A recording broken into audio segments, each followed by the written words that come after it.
పాత బస్తీలో చార్మినార్ దగ్గర ఇవాళ బీజేపీ ఆధ్వర్యంలో బతుకమ్మ పండుగ నిర్వహించడానికి అని చెప్పి రాష్ట్ర మొత్తం కూడా మేమందరం ఇక్కడ మహిళలందరం కదిలి వచ్చి భాగ్యలక్ష్మి అమ్మవారి గుడి దగ్గర పండుగ చేసుకున్నాము.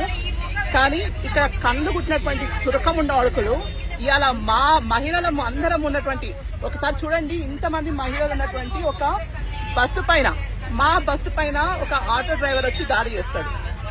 ఈడ ఉన్నటువంటి పోలీసులు సిగ్గుతో తలంచుకొని చెప్తున్నాను, నిచ్చాగాలు అసలుకు నపుంసకులైనటువంటి పోలీసులు నిజంగా కొడుకులకు నిజంగా చెప్తున్నా, సిగ్గు శరం మానం మర్యాద మన హిందూ పోలీసులకు ఏం మాత్రం లేదు.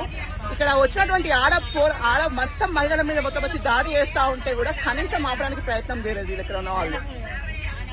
నిజంగా మీ బతుకులు ఇవాళ 100 మంది ఇక్కడ ఉన్నటువంటి మహిళల మందరం ప్రతిఘటించకపోయింటే అక్కడ ఉన్నటువంటి ఆటో వాళ్ళందరూ వచ్చి మా మీద దాడి చేసేటోళ్ళు. ఏడా ఉన్నాము, ఏ ప్రభుత్వంలో ఉన్నాము, ఎలాంటి పరిస్థితులలో ఉంది పాత బస్తీ అనేది ఒక్కసారి అందరూ ఆలోచించుకోవాలి. ఇక్కడ బతుకమ్మ పండుగ కోసం భాగ్యలక్ష్మి అమ్మవారి గుడి దగ్గరికి వస్తే మా బస్సు మీద దాడి చేయడానికి వచ్చినటువంటి తురకముండ అడుకులను మేము ఏం చేయాలి ఇప్పటి ముందు. కాబట్టి ప్రతి ఒక్కరు కూడా ఆలోచించుకోవాలి. ఇక్కడికి వచ్చి చార్మినార్ ఏరియాలలో పండాలకు బట్టలు కొనుక్కుంటున్నారు కదా హిందువులందరూ కూడా. మీకు నిజంగా సిగ్గుశరం ఉంటే, నిజంగా మీరు హిందువులు అయితే, మీకు నిజంగా పౌరుషమై ఉంటే ముందు బంద్ చేయండి షాపింగ్ చేసుడు. ఆర్థికంగా వీళ్ళని బహిష్కరిస్తే గానీ ఈ కొడుకులకు ఉన్నటువంటి బలుపు తగ్గదు. కాబట్టి ప్రతి ఒక్కరం కూడా ఈ విషయం పైన మాత్రం నేను 100% చెప్తున్నాను. ఇక్కడ ఉన్న మహిళలందరూ కూడా అప్రిషియేట్ చేస్తున్నాను పక్క.